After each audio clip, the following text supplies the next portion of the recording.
Kembali lagi di channel Om Har. Pada kesempatan kali ini saya akan bahas tentang zona nyaman. Sebelum itu saya akan sedikit cerita tentang bagaimana suatu perusahaan dalam zona nyaman.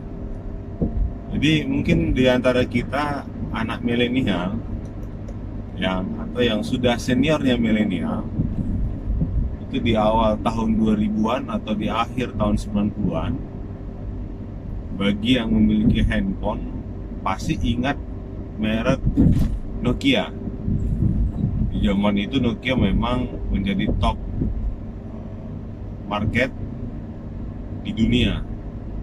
Bahkan dia bisa memegang market share seluruh dunia itu lebih dari 40%. Sehingga setiap orang pasti kenal dengan handphone Nokia.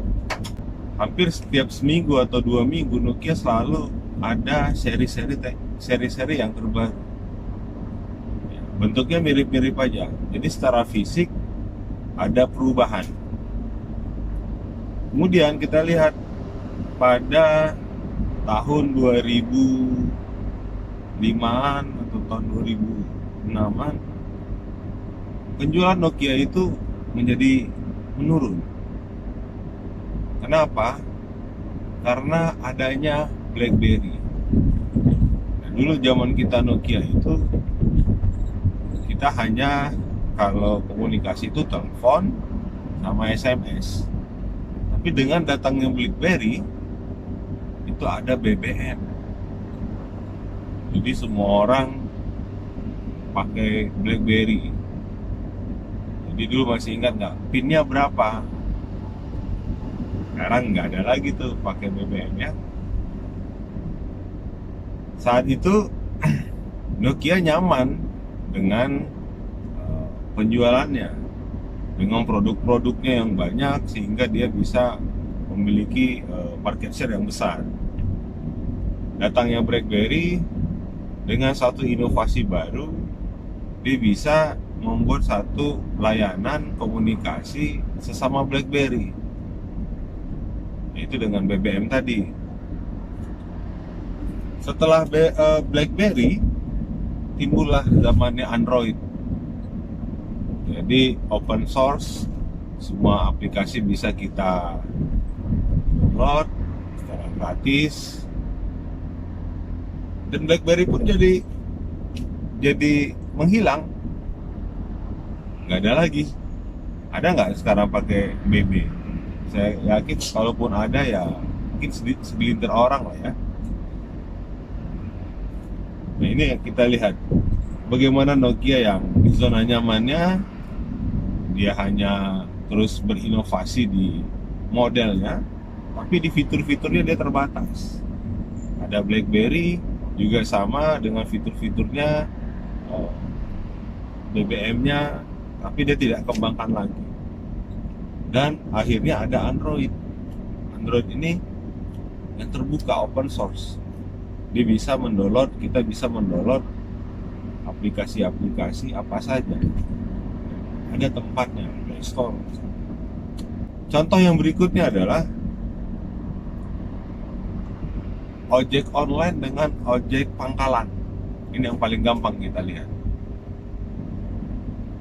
Mungkin di bawah tahun 2010 orang masih banyak pakai ojek pangkalan, dan itu tarifnya nggak jelas. Jarak 3 kilo bisa aja dia harganya bisa 25.000, 30.000. Suka-suka saja. Suka-suka yang mengendarai ojeknya, harganya ya nggak menentu. Tapi di tahun 2010 ke atas sudah mulai ada ojek online. Jadi orang bisa dijemput di mana titik mereka berada. Kemudian mereka tahu berapa biaya yang harus mereka keluarkan untuk melakukan perjalanan itu. Jadi terukur. Kemudian mereka membayar bisa juga tanpa uang secara fisik. Jadi deposit di suatu aplikasi, kemudian dia bisa membayar dari aplikasi itu. Ini selama ini mungkin ojek pangkalan ini nyaman dengan penghasilannya yang besar, karena pilihan nggak ada, orang hanya memilih pangkalan tersebut. Sedangkan sekarang orang bersaing dengan layanan. Jadi siapa yang melayani baik, orang akan memilih itu. Bahkan ada satu aplikasi online, ojek online, setiap mereka selesai mengantarkan pelanggannya memberikan bintang, bahwa meyakini bahwa layanan itu seperti apa. Kalau misalnya bintang 5 berarti layanannya baik. Ini beberapa banyak perubahan yang kita lihat. Ada juga misalnya selama ini kita nyaman dengan belanja itu ke toko. Sekarang sudah terjadi pergeseran. Ada marketplace baru secara online. Mungkin orang yang punya toko selama ini, wah setiap mau lebaran rame. Kemudian toko-toko elektronik itu yang secara fisik biasanya ramai mau lebaran. Sekarang orang bisa mencari informasi di YouTube. Kemudian orang bisa melihat reviewnya di YouTube. Barulah setelah itu mengambil keputusan untuk membeli. Kenapa? Ada reviewnya. Yang selama ini mungkin orang nggak tahu. Misalnya kulkas merek X itu spesifikasinya apa, kemudian setelah orang pakai ada keluhan atau tidak. Selama ini orang nggak tahu. Orang tahu hanya sales menjual, mengatakan bahwa ini barang ini bagus. Padahal pelanggan-pelanggan lain kita nggak tahu bagaimana reviewnya terhadap produk tersebut. Nah, akhirnya sekarang orang banyak beralih berjualan dan belanja di online, di marketplace yang baru. Dari 3 cerita ini, saya ingin menyampaikan bahwa zona nyaman itu menjadi racun dalam kehidupan.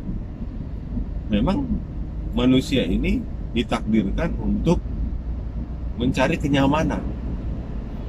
Coba kita lihat, pasti semua orang mencari kenyamanan.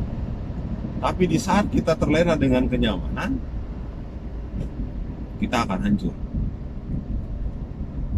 Misalnya, contoh lain, kita masuk ke sebuah organisasi baru yang mana kita belum pernah ke sana. Kemudian kita memberikan satu inovasi baru. Pertanyaannya adalah, apakah di tempat itu pasti akan menerima dengan baik? Banyak di antara kita pasti itu tidak diterima dengan baik. Kenapa? Karena mengganggu kenyamanan orang asli di situ, orang yang sudah berlama-lama di organisasi itu.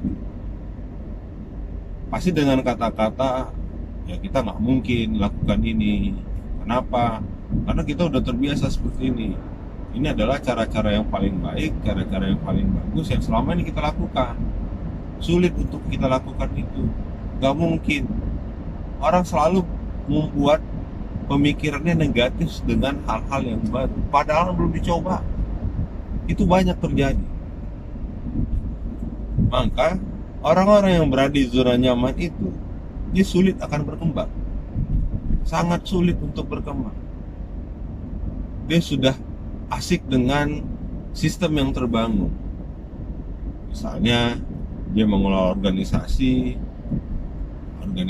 sudah berjalan dengan baik dan dia lakukan rutinitas tahun ke tahun, itu aja, seperti itu aja. Tidak ada perubahan, tidak ada hal yang baru. Kemudian semuanya sudah nyaman. Kerjaannya ya karena sudah rutinitas, sudah biasa. Jadi nggak ada hal-hal yang challenge atau tantangan baru. Ini banyak terjadi. Bahkan mungkin di pemerintahan, mungkin di perusahaan-perusahaan besar, itu banyak terjadi. Apa yang harus kita lakukan? Kita harus keluar dari zona nyaman itu. Harus keluar dari zona nyaman. Kenapa? Karena zona nyaman itu akan menjadi racun dalam kehidupan. Jadi kadang-kadang kalau kita misalnya tidur di sofa, ada AC-nya, kemudian angin sepoi-sepoi, pasti kita akan terlelap, bahkan kita bisa jatuh ke bawah karena saking nyamannya. Tapi kalau misalnya kita mencoba hal yang baru, dan itu pasti kalau hal-hal baru itu membuat sesuatu tidak nyaman. Contoh gampang saja, coba kita seperti ini, tangan kirinya di atas, coba kita rubah tangan kanan yang di atas, pasti susah. Coba di rumah, coba sambil nonton, coba lakukan. Itu salah satu ketidaknyamanan yang paling mudah kita contohkan.